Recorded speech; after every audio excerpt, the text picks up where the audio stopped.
ഹരേ കൃഷ്ണ. സർവം ശ്രീ രാധാകൃഷ്ണാർപ്പണമസ്തു. അധ്യായം 11 വിശ്വരൂപം. ശ്ലോകം 37.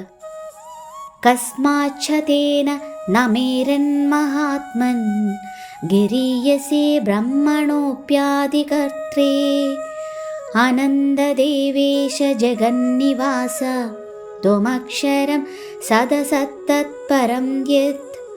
വിവർത്തനം. ബ്രഹ്മാവിനേക്കാളും ശ്രേഷ്ഠനായ പുരുഷോത്തമ, അങ്ങാണല്ലോ ആദിമനായ സൃഷ്ടാവ്.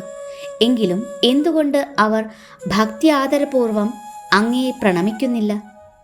അതിലില്ലാത്തവനും പ്രപഞ്ചത്തിന് ആശ്രയവുമായ ദേവാദിദേവ, അക്ഷയവും കാരണങ്ങൾക്ക് കാരണവും ഭൗതിക പ്രകൃതിക്ക് ഉപരിയുമാണ് അങ്ങ്. ഭാവാർത്ഥം. ഇങ്ങനെ കീർത്തിക്കുന്നത് കൊണ്ട് എല്ലാവരാലും ആരാധ്യനാണ് കൃഷ്ണനെന്ന് അർജുനൻ സൂചിപ്പിക്കുന്നു. സർവവ്യാപിയും ആത്മാക്കളുടെ ആത്മാവുമാണ് അദ്ദേഹം. മഹാമനസ്കതയെയും അപാരതയെയുമാണ് മഹാത്മാ എന്ന പേര് കുറിക്കുന്നത്. അനന്തൻ എന്ന വാക്ക് ഭഗവാന്റെ സ്വാധീനതയ്ക്കും ചൈതന്യത്തിനും കീഴ്പ്പെടാത്തതായി ഒന്നും തന്നെയില്ലെന്നും ദേവേശൻ സർവദേവന്മാരുടെ അധിപതിയും നിയന്താവുമാണ് കൃഷ്ണനെന്നും സ്പഷ്ടമാക്കുന്നു.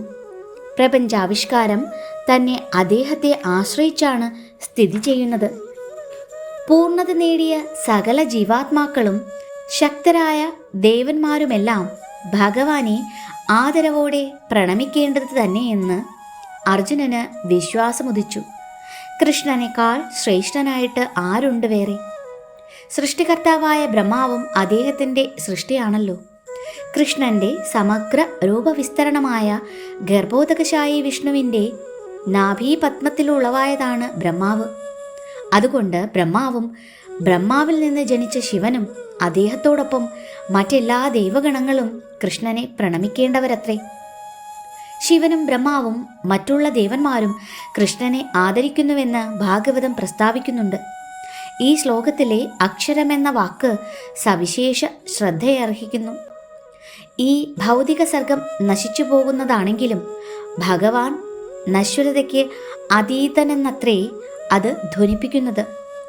കാരണങ്ങൾക്കും കാരണമായ അദ്ദേഹത്തിന് ഈ ഭൗതിക ലോകത്തിലെ ബദ്ധരായ ജീവാത്മാക്കളെക്കാളും ആ ഭൗതിക ആവിർഭാവങ്ങളെക്കാൾ തന്നെയും ശ്രേഷ്ഠതയുണ്ട്. അതിനാൽ സർവോത്തമനാണ് അദ്ദേഹം. ഹരേ കൃഷ്ണ. സർവം ശ്രീ രാധാകൃഷ്ണാർപ്പണമസ്തു.